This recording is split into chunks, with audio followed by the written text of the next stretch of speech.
انہیں اس پر بھی اطمینان نہیں ہوا، اس لیے کہ بھی پیچھے چند 1 گھنٹہ بھی نہیں گزرا تھا، وہ واقعہ ان کے سامنے تھا، اس لیے وہ اسے مرنے نہیں دینا چاہتے تھے۔ چنانچہ وہ کہیں کچھ دور پر جو خاص کرسچین کا ہاسپٹل تھا، اس ہاسپٹل میں لے کر کے گئے اسے، لیکن اللہ کا کرنا یہ کہ وہاں کے ڈاکٹروں نے بھی یہی کہہ دیا کہ یہ تو اب دنیا سے جا چکا ہے۔ جب وہ سارے لوگ مایوس ہو گئے تو اسے لے کر کے گئے اور کہیں دفن کر دیا۔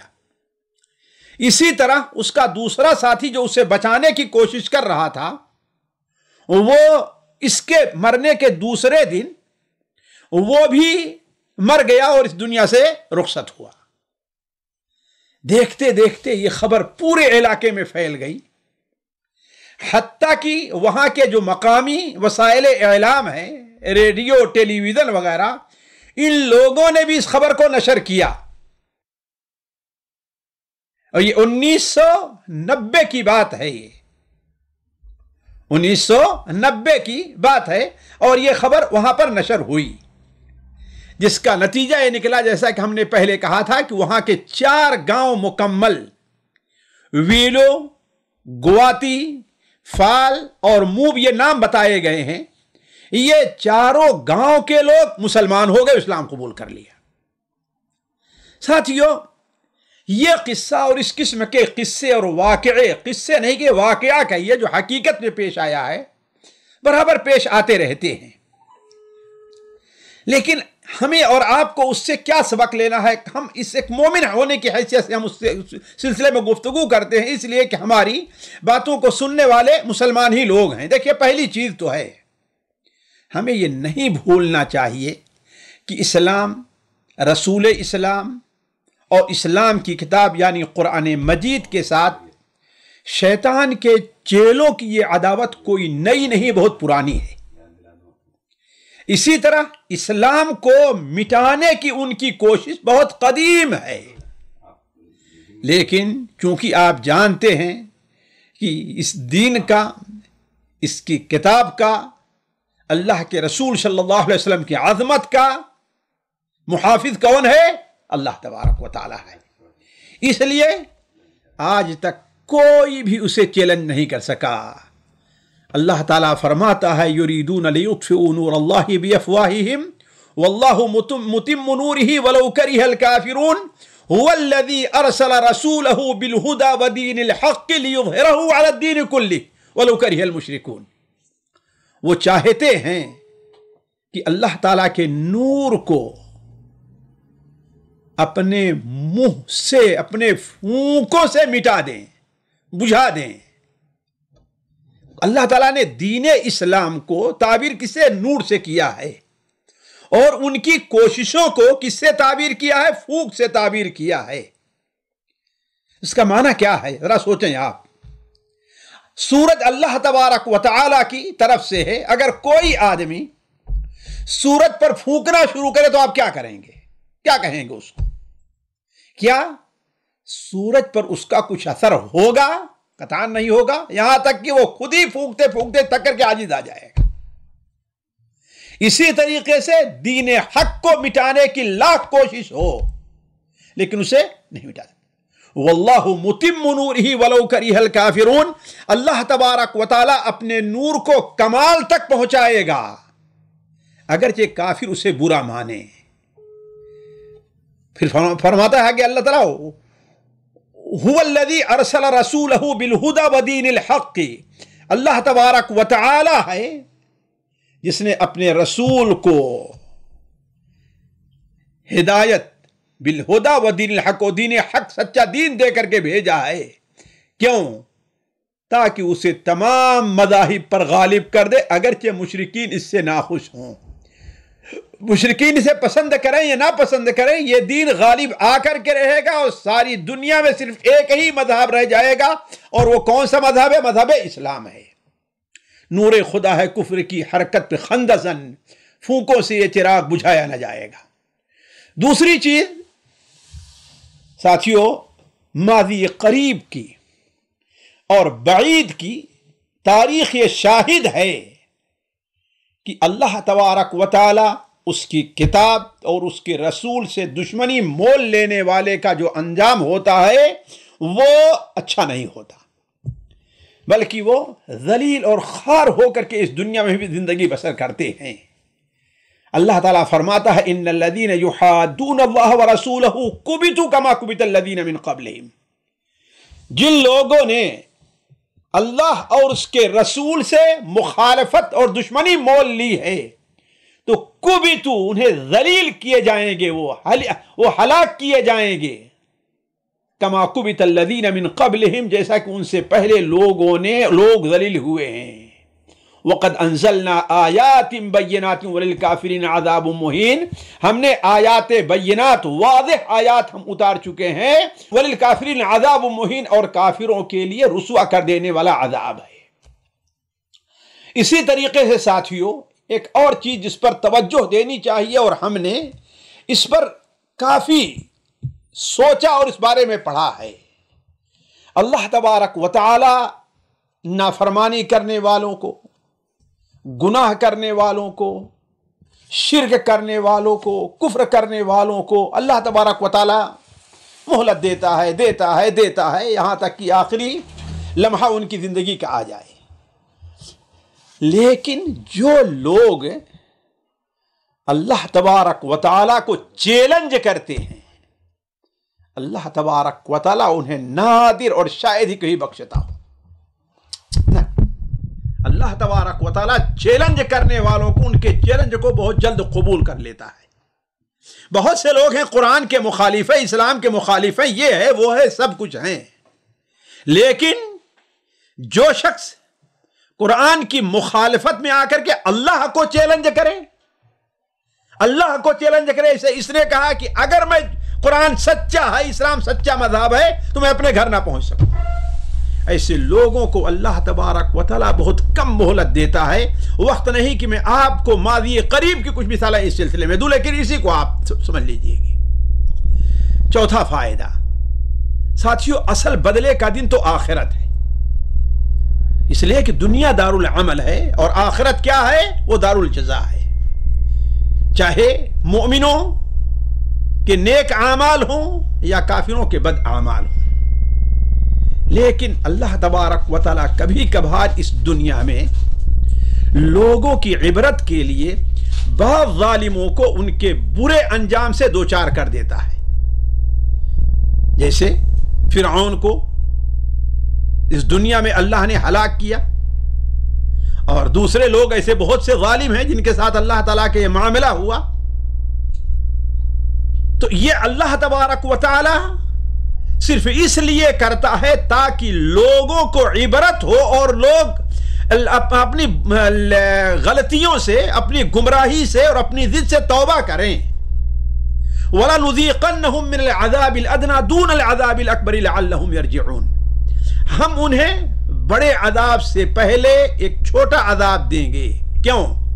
لَعَلَّهُمْ يَرْجِعُونَ، تاکہ وہ لوگ لوٹ آئیں، رجوع کریں، اپنی غلطی کو مانیں۔ تو اللہ تبارک و تعالی بڑے عذاب سے پہلے اس دنیا میں جو عذاب دیتا ہے، بسا اوقات جیسے اس شخص کو ملا یا بہت سے ظالموں کو ملتا ہے، حتیٰ کہ اگر مسلمان ہی کیوں نہیں گنہگار ہے تو اسے بہت سے ایسے لوگوں کو عذاب دے دیا جاتا ہے، کیوں؟ تاکہ وہ اللہ کی طرف رجوع کریں، اپنی باطل سے توبہ کریں۔ اور اگر اس دنیا میں کسی ظالم کو اللہ تعالیٰ کی طرف سے ڈھیل ملی ہوئی ہے تو اس کا یہ معنی نہیں ہے کہ وہ اللہ تعالیٰ کی پکڑ سے دور ہے۔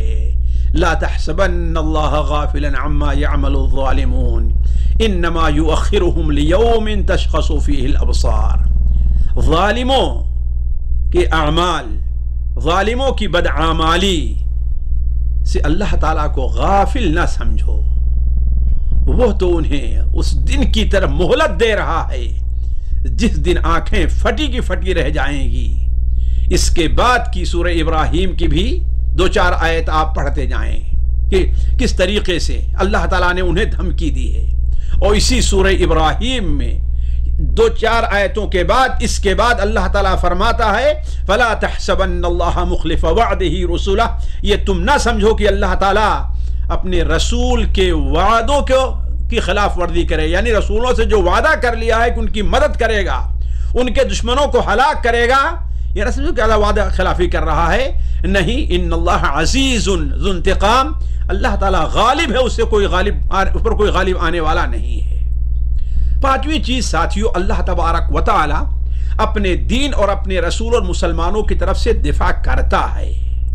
اِنَّا لَنَنْصُرُ رُسُلَنَا وَالَّذِينَ آمَنُوا فِي الْحَيَاةِ الدُّنْيَا وَيَوْمَ يَقُومُ الْأَشْهَادُ، یقیناً ہم اپنے رسولوں کی اور ان لوگوں کی جو ایمان لے آئے ہیں دنیا کی زندگی میں بھی ان کی مدد کرتے ہیں، اور اس دن بھی کریں گے جب اللہ تعالیٰ جب وہ گواہوں کو کھڑا کرے گا اللہ تعالیٰ، تو اس دن مدد ہوگی۔ لیکن اس مدد کے انداز مختلف ہوتے ہیں، جس کی تفصیل ہم نے شاید اس سلسلے میں چوتھا قصہ رکھا تھا، اس میں ہم نے بیان کر دیا تھا کہ یہ اللہ تعالیٰ کی مدد کی کئی صورتیں ہوتی ہیں۔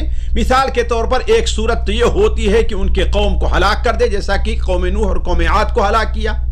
دوسری صورت یہ ہوتی ہے کہ اللہ تبارک و تعالیٰ رسولوں کے پیرووں کو سیاسی تفوق عطا فرمائے، جیسا کہ مسلمانوں کو ملا۔ اسی طریقے سے ایک صورت یہ بھی ہوتی ہے کہ دین، وہ جس دین کے حامل ہوں، یعنی جس کی مدد ہے، اس دین کو اللہ تبارک و تعالی اس کی طرف لوگوں کے دلوں کو مائل کر دے۔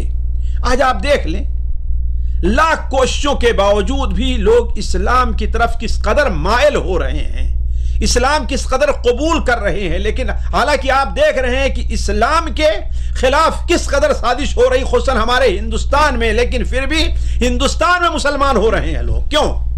اس لیے کہ اللہ تعالیٰ مائل کر دے رہا ہے۔